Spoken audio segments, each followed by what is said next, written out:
Eso quiere decir de que si se aplica el test de Mini-Mental y sale normal, hay que hacer un test más específico que evalúe la función ejecutiva.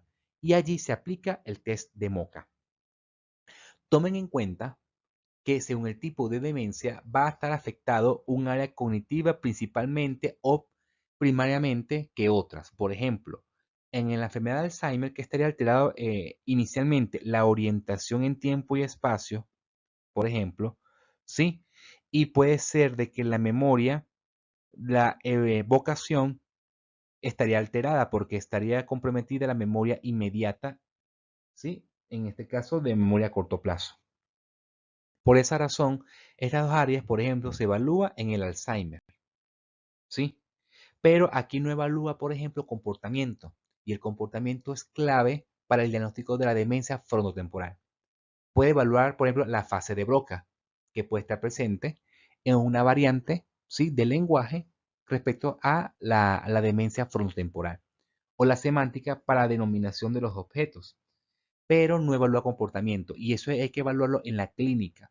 Si el paciente tiene hiperoralidad, por ejemplo, es impulsivo, es agresivo, es, realiza la misma conducta una y otra vez, ¿sí? Actos complejos que involucre la corteza del lóbulo frontal, específicamente la corteza prefrontal. Fíjense que tenemos el test de MoCA, que es otro test de pesquisa, pero este es más sensible. Detecta los deterioros cognitivos leves, ya que evalúa las áreas cognitivas que evalúa el test de Mini-Mental, pero se le agrega a la función ejecutiva. Fíjense de que la función ejecutiva evalúa la secuencia de números y letras, ¿sí? Evalúa la habilidad visoespacial de dibujar un cubo y aquí también se evalúa el test del reloj, donde evalúa el contorno, los números y que marque, según las manecillas, la hora específica. En este caso sería las 11:10. También evalúa la identificación, ¿sí?, de los animales, evalúa atención, en este caso sería sostenida y selectiva. Tenemos evalúa el lenguaje, la abstracción, que la abstracción va en relación con el pensamiento y las funciones de varias áreas cognitivas, ¿sí? El recuerdo diferido y la orientación, tanto en tiempo como en espacio. Fíjense que el test de MoCA, que es en Montreal, es un test específico, ¿sí?, que hace el diagnóstico de deterioros cognitivos leves porque evalúa otras áreas cognitivas como el sistema de abstracción y funciones ejecutivas. Estos test también lo aplican en la unidad de psiquiatría, neurología y los psicólogos.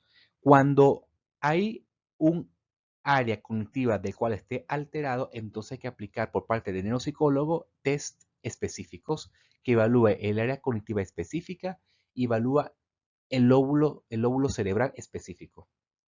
Tomen en cuenta acá también, ¿sí?, que este test también puede evaluar, ¿sí?, según el área cognitiva afectada, el tipo de demencia que tiene el paciente. Recordar también que no todo deterioro cognitivo significa demencia. Hay deterioros cognitivos relacionados, por ejemplo, al estado de ánimo, como la pseudodemencia depresiva. Hay deterioros cognitivos relacionados con alguna clínica de un trastorno mental primario y que una vez que se resuelve o mejora su estado de ánimo en la depresión o mejora en el trastorno mental, mejora el área cognitiva y no necesariamente entra en el rango de demencia. Recuerden que hay deterioros cognitivos, pero que una vez que se instaura no progresa, como en el caso de los trastornos neurocognitivos menores asociados a la hipertensión arterial, por ejemplo, ¿sí? Entonces, hay que tomar en cuenta eso a la hora de hacer diagnósticos de los deterioros cognitivos y si estos están asociados o no a los trastornos demenciales. Un último punto. Recuerda que la función ejecutiva está relacionada con la corteza prefrontal y hay que tomar en cuenta las conexiones del asa prefrontal en relación a la memoria de trabajo. Recordar también, ¿sí?, las patologías que están asociadas a la disfunción ejecutiva, como Parkinson, por ejemplo, y asociadas a la hipertensión arterial, colesterol o el aumento del colesterol y la diabetes. Entonces, por ejemplo, aplicar a un paciente con Parkinson el test de mini mental puede salir normal porque no está evaluando función ejecutiva. Ahí sería este test, el MOCA, que es el Montreal, para poder evaluar la función ejecutiva. Recordar que el test de Stroop evalúa la conexión de la corteza prefrontal, más que todo cuando se genera conflicto en la corteza prefrontal ventromedial con la corteza cingulada anterior y su conexión con la corteza prefrontal dorsolateral, ¿sí? Según la orden que se le dé el profesional de la salud al paciente.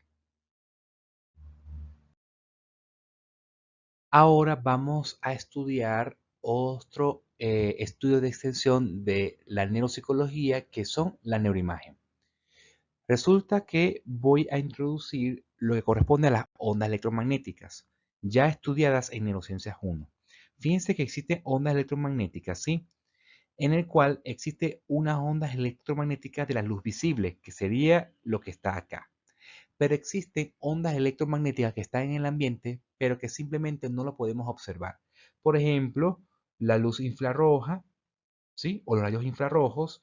Tenemos las ondas de radio, por ejemplo, la luz ultravioleta y tenemos los rayos X. Los rayos X y los rayos gamma existen en el ambiente, pero no los podemos observar porque no tenemos receptores en la retina que capten ese tipo de información. Entonces, el fundamento de algunos estudios de imagen a nivel cerebral están relacionados con los rayos X y los rayos gamma. ¿Qué ocurre con los rayos X? Resulta que los rayos X es un estudio que se evalúa para evaluar hueso o tejido óseo, ¿sí? En esa época no existía otro tipo de estudios que evalúen otras estructuras, ¿sí? Nada más el cráneo.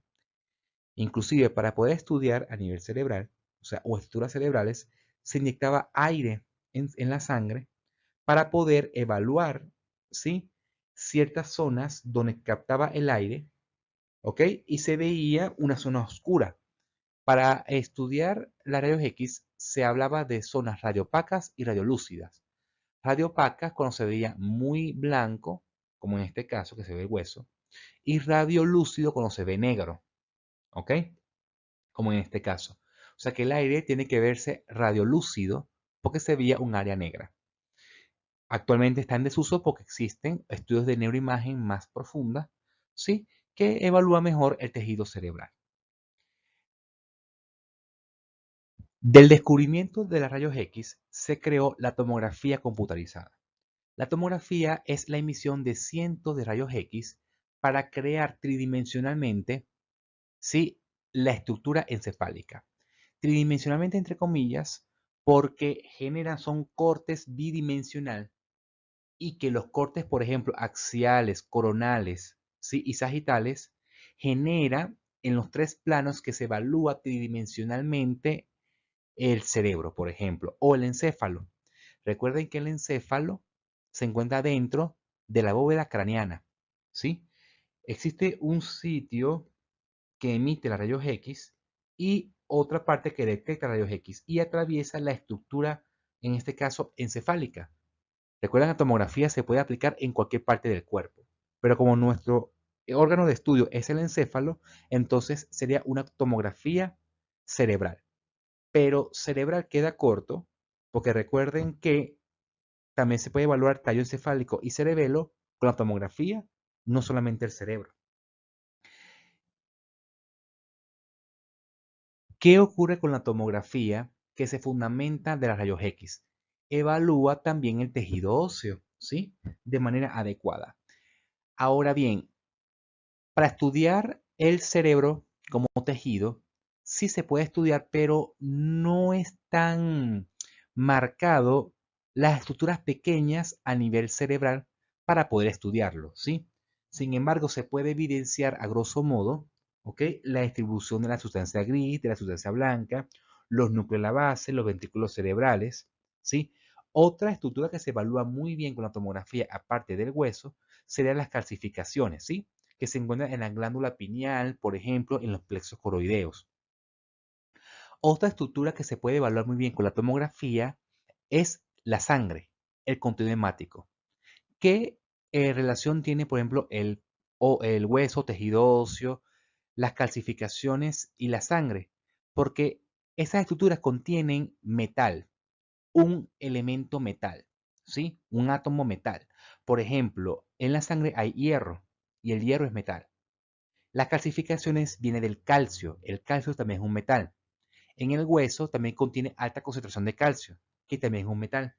Entonces, la rayos X y la tomografía evalúan muy bien, ¿sí? El metal, el contenido de metal, en sus diferentes formas iónicas como átomos y que estas forman moléculas.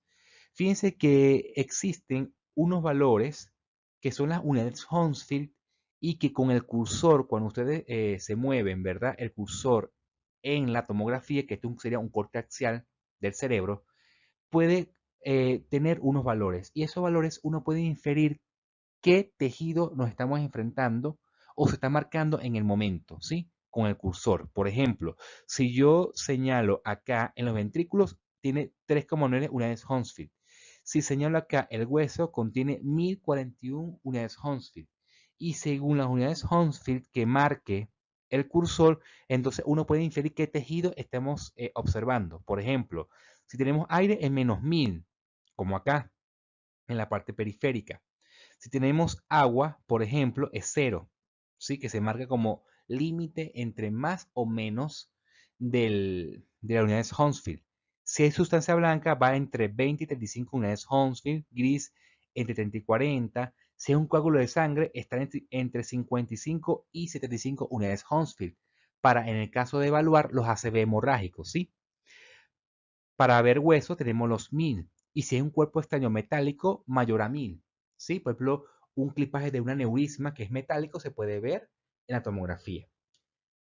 Entonces la tomografía es bueno para ver traumatismo cráneoencefálico, porque es fractura de bóveda craneana, y para evaluar ACV hemorrágico. Los ACV hemorrágicos que son de causa hipertensiva, por angiopatía amiloide, o también, en caso de traumatismo, los hematomas epidural y subdural. Este tipo de estudio es económico, ¿sí? Es muy rápido, o sea, en unos pocos minutos se puede obtener la imagen, pero es de poca calidad, ¿sí? Y también se expone a radiaciones el paciente, ¿ok? Y también el técnico. Entonces, por esa razón, cada estudio de neuroimagen tiene sus ventajas y sus desventajas. Y las ventajas que tiene este estudio es económico,